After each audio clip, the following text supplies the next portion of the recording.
Resolution of partnership firm. Sum number third. Step number 6.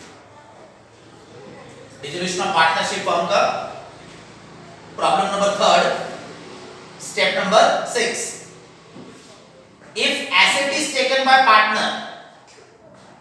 If asset is taken by partner.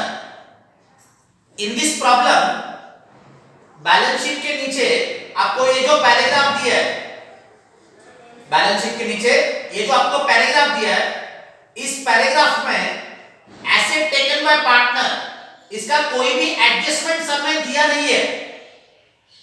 In this problem balance sheet के नीचे paragraph में asset taken by partner इसका कोई भी sentence दिया नहीं है।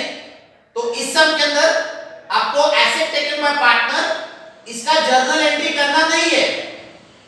एसेट टेकन बाय पार्टनर का adjustment is not given in the paragraph given below the balance sheet. So asset taken by partner इसका जर्नल एंट्री इस सम में करना नहीं है। ये जो सेकंड सम है, इस सेकंड सम में आपको एसेट टेकन बाय पार्टनर के लिए ऐसे सेंटेंस दिया है, motor car was taken over by Devendra. Second सम जो है रिजोल्यूशन ऑफ पार्टनरशिप फॉर्म का सेकंड प्रॉब्लम, इसका सेकंड एडजस्टमेंट, यहां पे आपको सेंटेंस दिया हुआ है, motor car was taken by Devendra for 35,000 and furniture by Ganesh 30,000।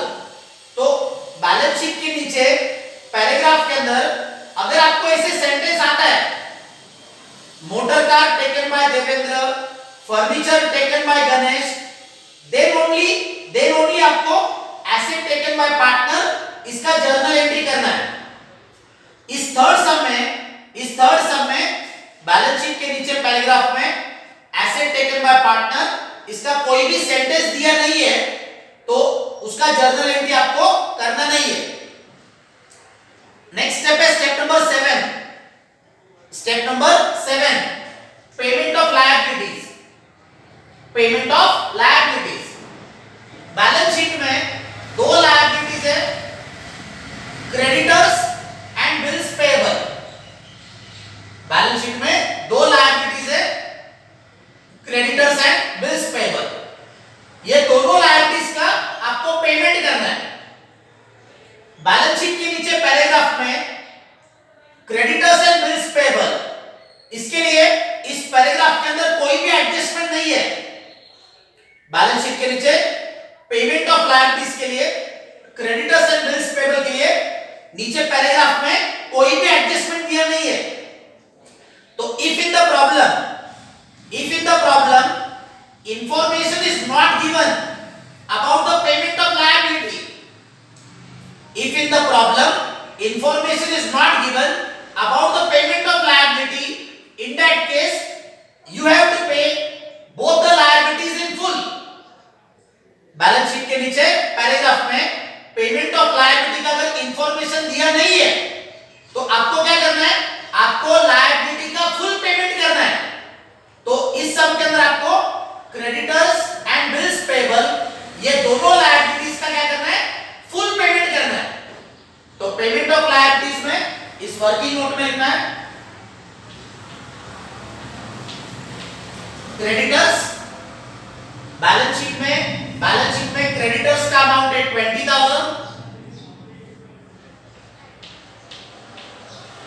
Bills payable,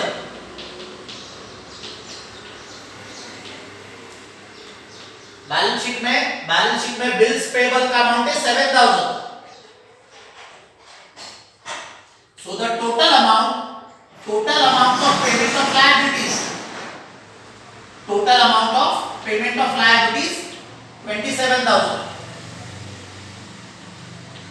तो dissolution of partnership firm में this point you have to remember।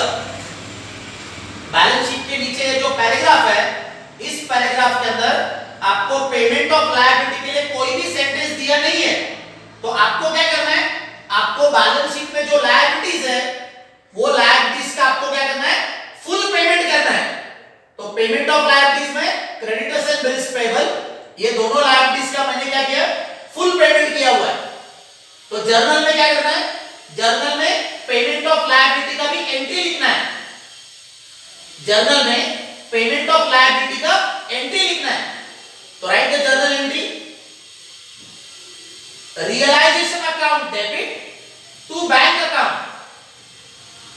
Payment of liability का journal entry, realisation account debit to bank account, amount है 27,000। Journal entry है realisation account debit to bank account 27,000। उसका narration लिखना है, narration लिखना है, being liabilities paid.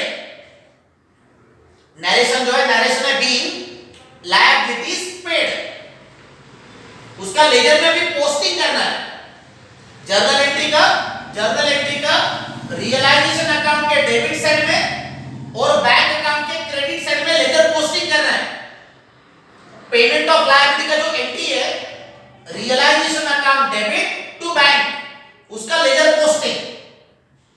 तो realisation account में लिखना है to bank account 27,000, bank account में लिखना है by realisation account 27,000।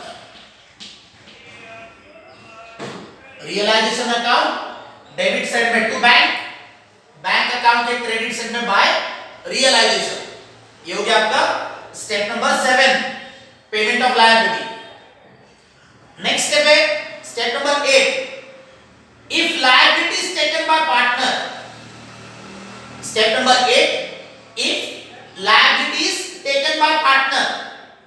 Balance sheet के नीचे ये जो पैराग्राफ है, बैलेंस शीट के नीचे ये जो पैराग्राफ है, इस पैराग्राफ के अंदर लायबिलिटी टेकन बाय पार्टनर, इसका कोई भी सेंटेंस आपको पैराग्राफ में दिया नहीं है।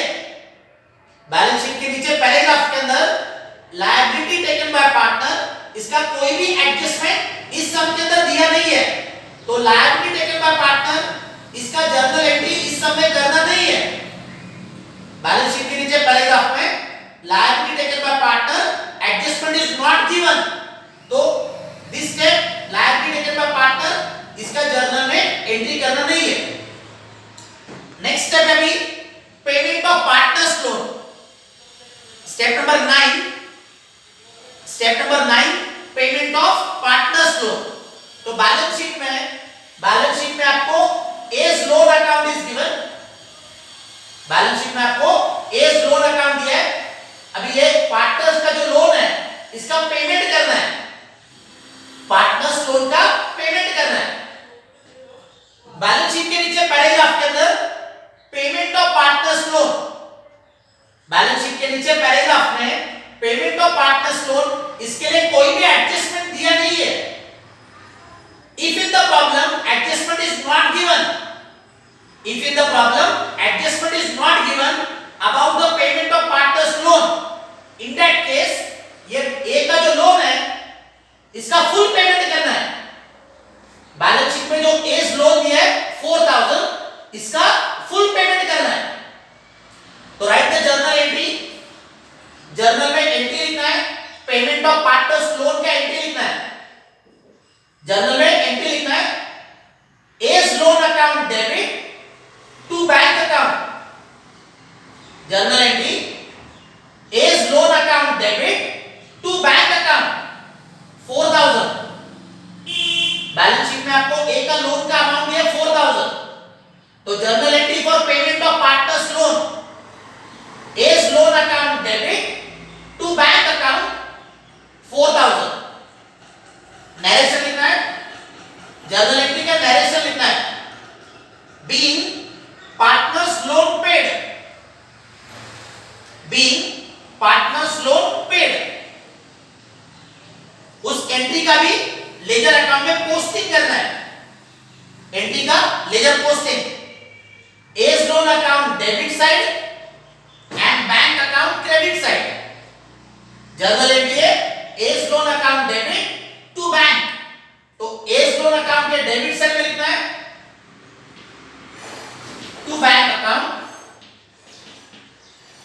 4000 और बैंक अकाउंट के क्रेडिट साइड में लिखना है बाय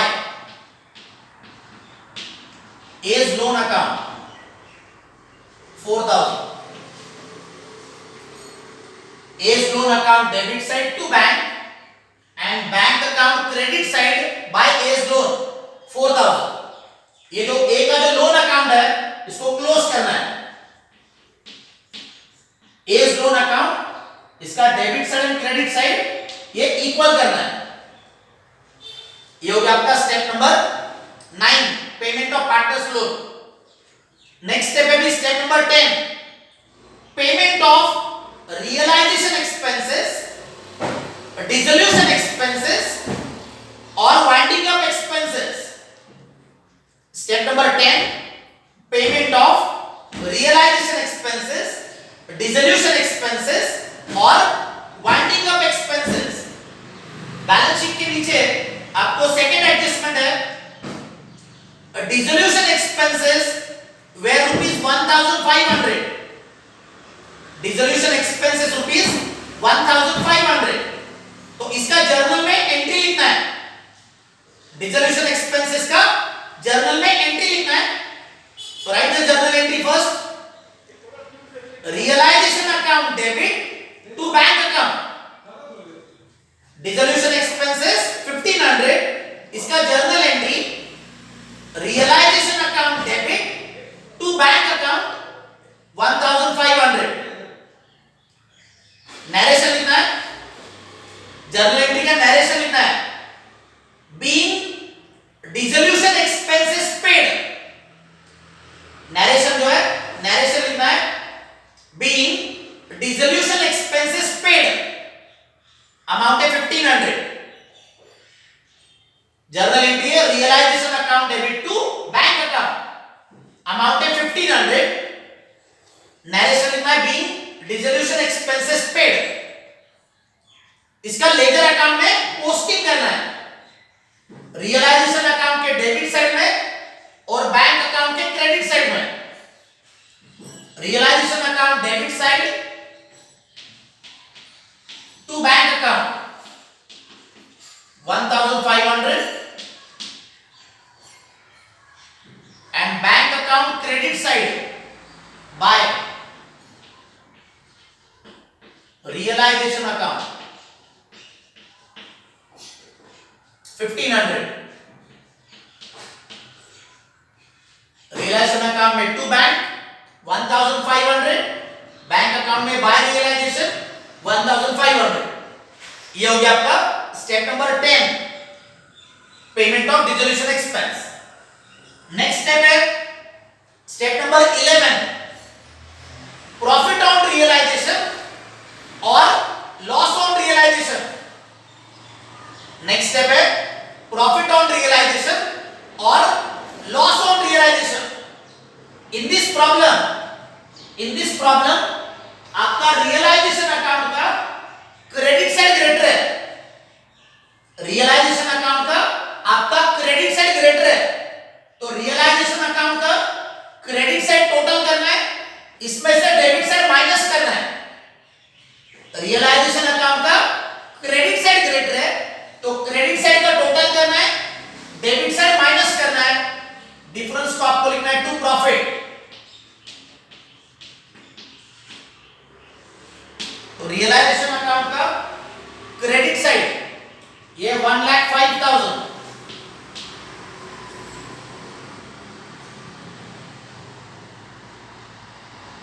रियलाइजेशन अकाउंट का क्रेडिट साइड है 1,05,000, इसको डेबिट साइड पे लिया है। डेबिट साइड माइनस करना है एंड डिफरेंस को लिखना है टू प्रॉफिट। तो रियलाइजेशन अकाउंट का प्रॉफिट ये आपका है 2,000।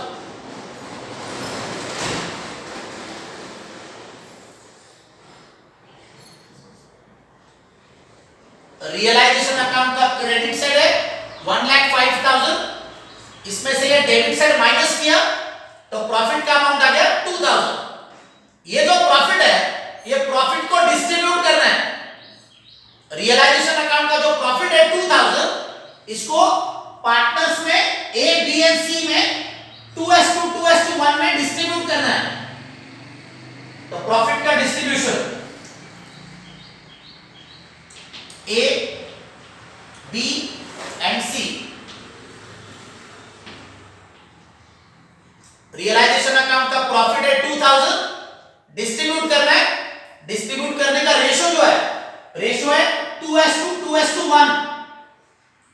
Sharing ratio 2:1। तो ए का जो प्रॉफिट है, ए का प्रॉफिट आ रहा है 800, बी ऑल्सो 800, सी 400। रियलाइजेशन अकाउंट का प्रॉफिट 2000, इसको डिस्ट्रीब्यूट किया 2:1, 2:1। तो प्रॉफिट का डिस्ट्रीब्यूशन है 800, 800 एंड 400। रियलाइजेशन अकाउंट में जो प्रॉफिट लिखा है, रियलाइजेशन अकाउंट में ये जो प्रॉफिट लिखा है, ये प्रॉफिट को ट्रांसफर करना है पार्टनर्स के कैपिटल अकाउंट के क्रेडिट साइड में। रियलाइजेशन अकाउंट के डेबिट साइड में हमने लिखा है प्रॉफिट, ये प्रॉफिट को क्या करना है पार्टनर्स के कैपिटल अकाउंट में क्रेडिट साइड में ट्रांसफर करना है बाय रियलाइजेशन अकाउंट। तो प्रॉफिट का ट्रांसफर किया 800, 400। रियलाइजेशन अकाउंट के डेबिट साइड में प्रॉफिट, ये प्रॉफिट को हमने क्या किया पार्टनर्स के कैपिटल अकाउंट के क्रेडिट साइड में ट्रांसफर किया बाय रियलाइजेशन अकाउंट। इसका जर्नल में एंट्री लिखना है। रियलाइजेशन अकाउंट का जो प्रॉफिट है, इसका जर्नल में एंट्री लिखना है। तो write the journal entry, realisation account debit, journal में एंट्री लिखना है realisation account debit 2000 to A's capital account 800, to B's capital account 800, to C's capital account 400। Journal entry realisation account debit 2000 to A's capital account 800, to B's capital account 800, to C's capital account 400। उसका narration लिखना है, journal entry का narration लिखना है। Being profit on realisation account, narration जो है being profit on realisation account distributed between partners in profit sharing ratio.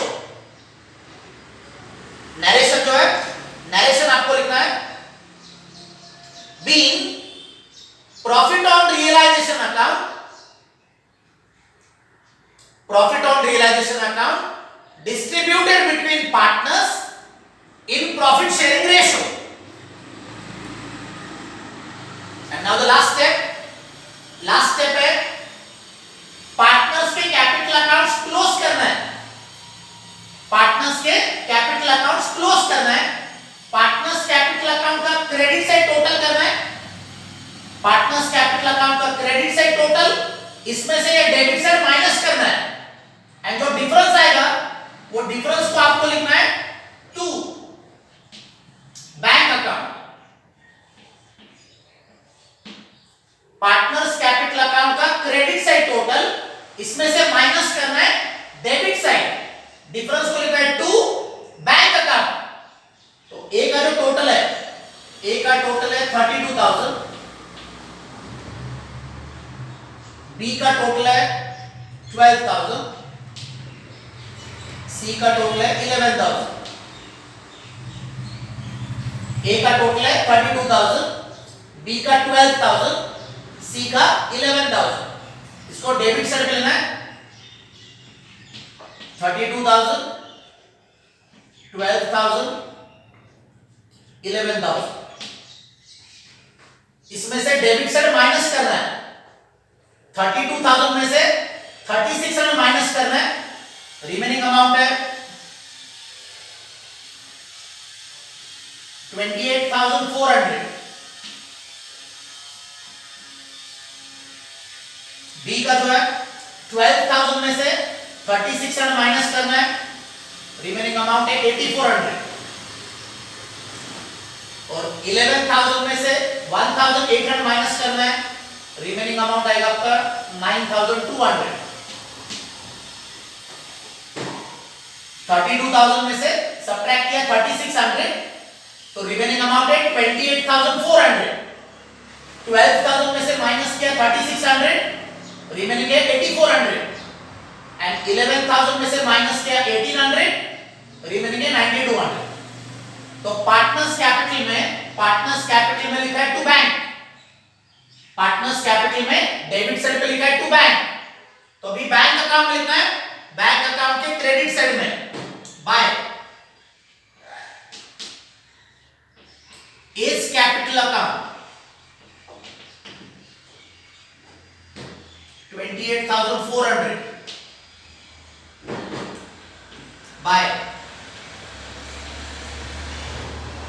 बीस capital account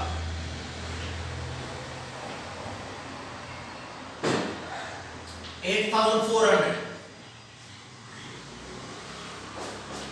by C's capital account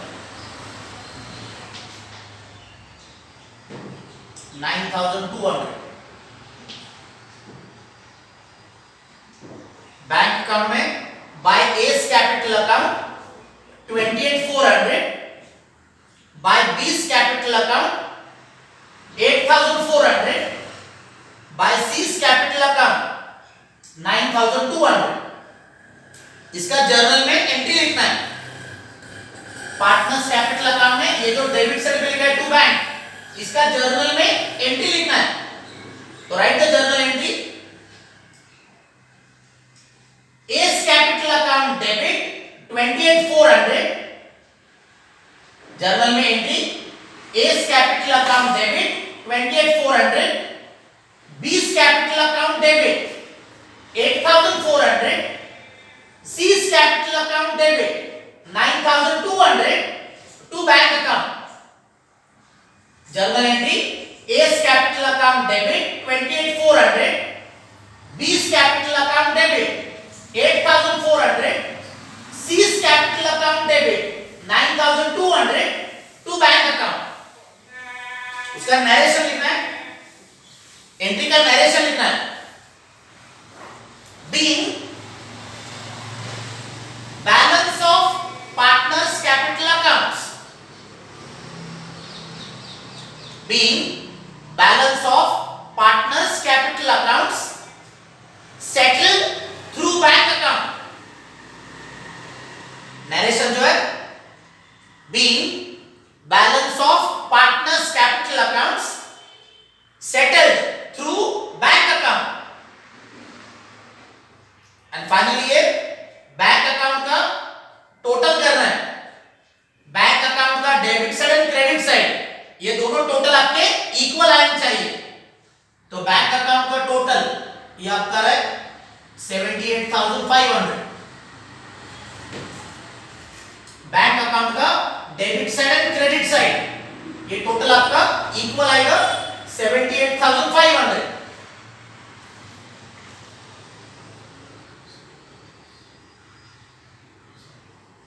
So this was the sum number 3rd.